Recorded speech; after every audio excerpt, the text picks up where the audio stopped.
is our new brooder setup. We decided to go ahead and set up a temporary brooder until we can get their pen finished, their coop.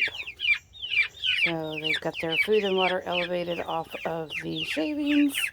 Then they've got that box. That box is the brooder that they've been in. So they've got that turned on its side with some shavings picked up in it that they can nest in. They can get up on top. I doubt that they will, at least not yet, not for another week or so.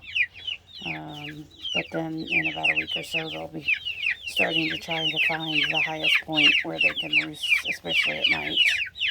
And yeah, they'll probably be in this at least a few weeks, maybe a month or two, until we can build another brooder. They're figuring out, or another coop. They're figuring out where everything is. They'll have some bugs out here to eat. They'll get lots of fresh air.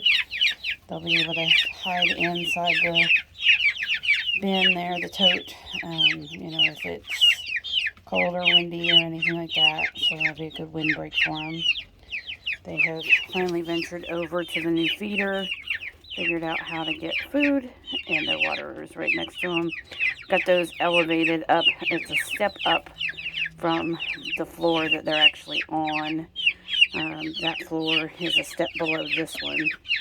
That way they won't be able to kick shavings and dirt and all of that up into the feeder and the water.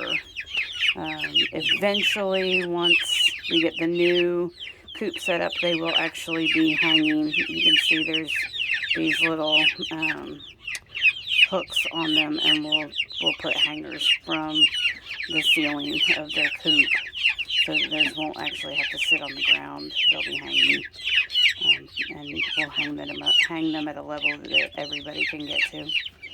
So yeah, so that's the new setup. They actually have a view of the lake down there.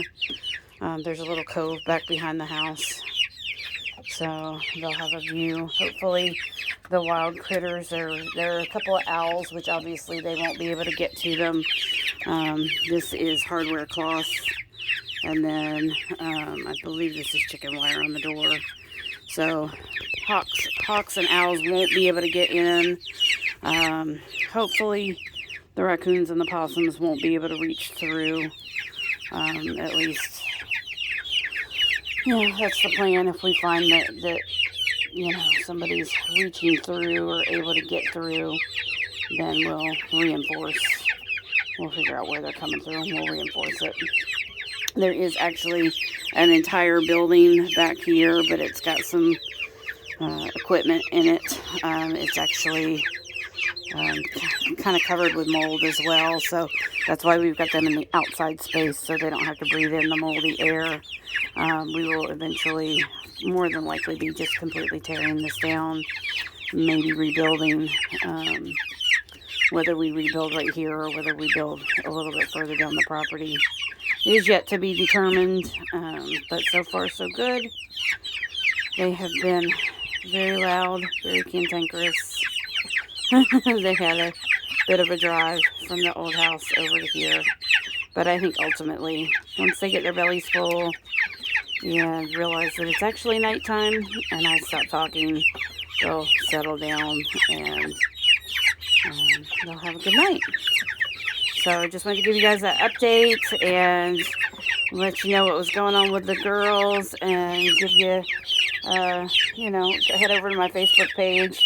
And I believe it'll post on Instagram too for pictures of the girls, a little bit better light. And once it's daylight in the next couple of days, I will post a little bit of a better update and let you know how everybody's settling in. So y'all have a great night. Bye.